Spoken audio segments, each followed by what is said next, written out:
This is Akashvani. In the program Spotlight, now we bring a discussion on Mines and Minerals Development and Regulation Act 2023. The participants are Dr. Veena Kumari Dermal, Joint Secretary, Ministry of Mines, and Omvesh Upadhyay, Anchor. The central government has made several policy reforms to boost the mineral production and make the country self-reliant in the mineral sector. Today, President Draupadi Murmu has given her assent to the Mines and Minerals Development and Regulation Amendment Act 2023, which aims to attract private sector investment in exploring critical and deep-seated minerals in the country. And today, to discuss on this in detail, we have with us Dr. Veena Kumari Dermal, Joint Secretary, Ministry of Mines. Welcome to the program, Dr. Veena. Thank you. Thank you for having me here.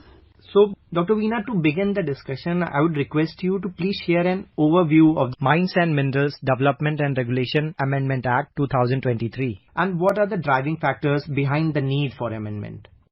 We all know, or those who are keeping a watch on the mineral sector is aware that since 2015, many amendments, changes have been brought in the mineral sector. The first one was in 2015 where we have brought in auction as a methodology for allocation of the mineral concession. Along with that, we also have introduced District Mineral Fund in which the benefit of the mining is shared with the mining affected people and the areas.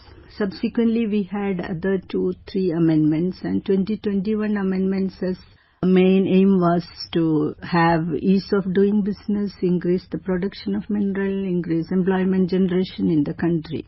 Now, world over, there is a more and more concentration is on these minerals which we term as critical minerals. And these minerals are called critical because their resources are only in a few countries. Their mining and processing is also concentrated in a few countries. Hence, these minerals are vulnerable to the supply chain disruptions. A critical example or a typical example is the mineral lithium, which is required for, as you all know, it is required for the green energy transition, for the storage, battery storage. Lithium is very critical. But the lithium is produced in a few countries and processed in a very few countries. So any of the geopolitical situation can affect the lithium supply chain. So we in the Ministry of Mines felt that we need to have some more reforms, particularly concentrating on the exploration and mining of the critical minerals which are essential for the economic development of the country as well as many strategic uses. So that is the background. Just to give what are the amendment which is brought through this. 3 major amendments is brought through this Amendment Act. One is we have removed 6 minerals from the list of atomic minerals. So in MMDR Act, there is a list which is called Atomic Mineral List, and this list, the mining of the minerals which are specified in this list, if the atomic mineral content is more than the prescribed threshold value, then the mining is only being done by government companies. So basically, for the atomic mineral, only the government sector is involved in exploration and mining and is not open to the private companies. Those 6 minerals we have removed from the list of atomic mineral in the MMDR Act. Then what we have done is those 6 minerals along with another 18 minerals which are critical minerals for the country is put in a separate schedule, and the power to auction these 24 minerals is given to central government. Then the third amendment is like we have introduced a new license called exploration license. Before this amendment in India, we were giving only 2 kind of licenses for in the mining sector. One is a mining license through which a person who get a mining license can do mineral production, and another is a composite license. He will do the prospecting plus mineral production. Now we are introducing an exploration license. This exploration license, the holder can do the exploration starting from the reconnaissance stage, and then he will go to do the prospecting, and then it will be given a second level of auction. It's a kind of 2-stage auction process. then it will be auctioned again for mining license. So we have introduced a new concession called exploration license to this. So these are the 3 amendments which we have brought in. Union Minister Prahlad Joshi in Parliament quoted that the new act seeks to bring exploration process in India at par with that of developed countries by getting private sector into the exploration. So, Dr. Veena, I want to understand from you that why is the private sector vital for critical minerals exploration? Your question of how the private miners, private participation is important, because in India 100% FDI is allowed in mining and also in exploration through automatic route, but we do not have much of a foreign participation in our mining sector. In world over, there is a concept called junior mining companies. They are specialized in exploration and they take up exploration of specific minerals, they complete the exploration and then they move over for exploration of other areas, and then they have the freedom to give the rights to mining companies. But we do not have much of junior mining companies in India. We expect that through this exploration license, junior mining companies will be attracted, because we have introduced a Scheduled 7 in the MMDRM Act. Through this amendment, in this schedule, 29 minerals are listed, and these 29 minerals are critical minerals.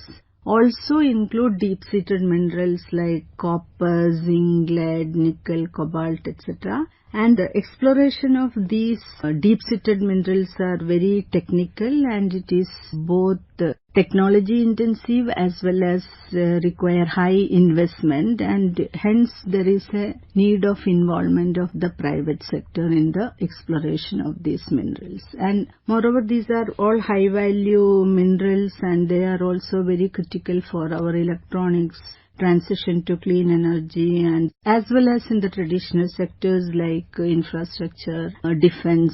So we need to combine the strength of both government and private to increase the exploration, bring in new technology, bring more investment into the sector. So we expect that to happen through this amendment.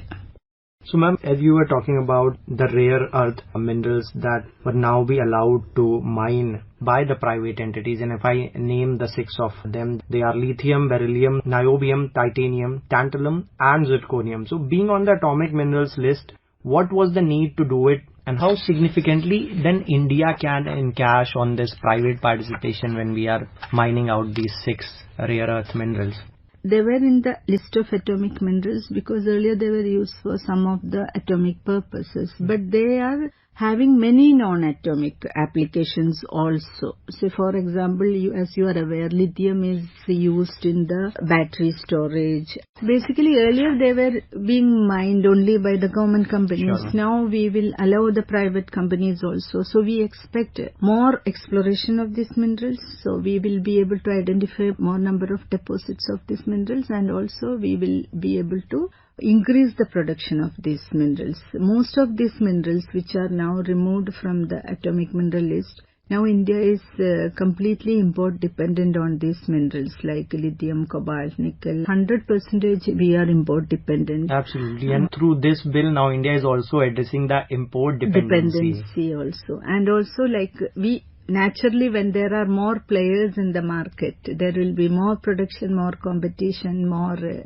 advanced technology. So we are expecting to get increased production and reduce the import dependency of these minerals. Absolutely, ma'am. And as you talked about increasing the competition in the market, in the mining sector as well, could you discuss the potential implications of the Act on mineral prices, industry competitiveness, and can we expect the employment generation in this as well?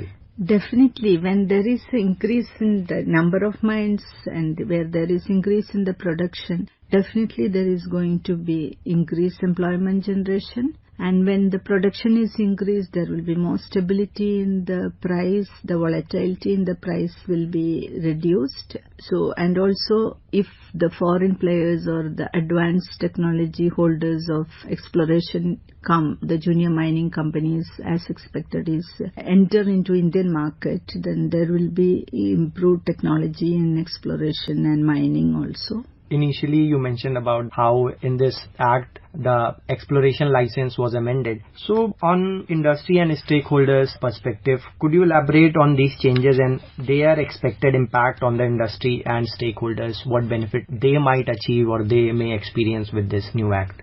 This exploration license, as I mentioned, it will be a license which will allow the license holder to do the exploration, reconnaissance as well as prospecting. Reconnaissance is non-invasive methodology like aerial survey, geochemical, geophysical, and then also prospecting, which involves pitting, drilling, trenching, etc. So its complete value chain of exploration will be covered through this license, and it's definitely been given through auction process only. The auction is a reverse auction methodology. The auction condition will be the amount of the share in the auction premium which they would like to have. The person who quoted the lowest will be selected as the successful bidder. He'll start the exploration, complete the exploration, submit the report to the government, and then the government, with that report, the government will go for auction of the mining lease. In the mining lease auction, as is being done now, the auction premium, whoever got the highest auction premium will get the mining lease, and from that auction premium, whatever is quoted, share quoted by the exploration license holder will go to the exploration license holder. So basically the exploration license holder is going to get his share of revenue for 50 years. That is the mining lease period. So he will get a recurring revenue for a 50-year period, and he'll get this revenue because we are going to give an area of 1,000 square kilometer, and we have identified 29 minerals for which the exploration license is being given. So if he find any of these 29 minerals, and he can carve out as many blocks as possible as per the conditions, and in all the blocks he will get the auction share in the revenue. So basically, it's quite a good proposition because you get a revenue for a continuous period, and also you get revenue for any of the minerals in the 29 mineral list, and there is no restriction on number of blocks for which, but there are area restrictions which we will be prescribing further in the rules. So this is what the exploration license is all about. There is no eligibility criteria other than any company who is registered in India or a person can apply for that. And then there are net worth requirement condition which is already been prescribed in the rules. So that also, other than that, previous experience is not a eligibility requirement for participating in the auction in India now. So we would like to have all, even the newcomers also to come and participate in the auction. So it is a very encouraging and a very facilitating ecosystem which we are trying to bring in the mineral sector here. And also when the central government take over the auction of the critical and strategic minerals, even though the central government take the responsibility for conducting the auction, once the auction is completed, the state government will continue issuing the licenses, and the revenue will only go to the state government. The central government at the central government level is not going to get any revenue out of the mineral auction process. Currently also the central government is not receiving, the state government only receive the revenue, but in future also it will continue even though the central government conduct the auction. And ma'am, how soon can we expect that the Act will bring positive changes and add to India's economy? See, the change per se is like there are timelines for starting the production from the blocks which are auctioned. And as you are all aware, the mining is having a long gestation period. But at any point of time, even with the auction regime coming into picture, we have already the state governments have auctioned more than 280 blocks. And some of the states are really reaping the benefit, like Odisha is a classic example, and Karnataka, and also the Andhra Pradesh. And on that note, we conclude the program. Thank you so much, Dr. Veena, for joining us today on Akashvani. You were listening to a discussion on Mines and Minerals Development and Regulation Act 2023.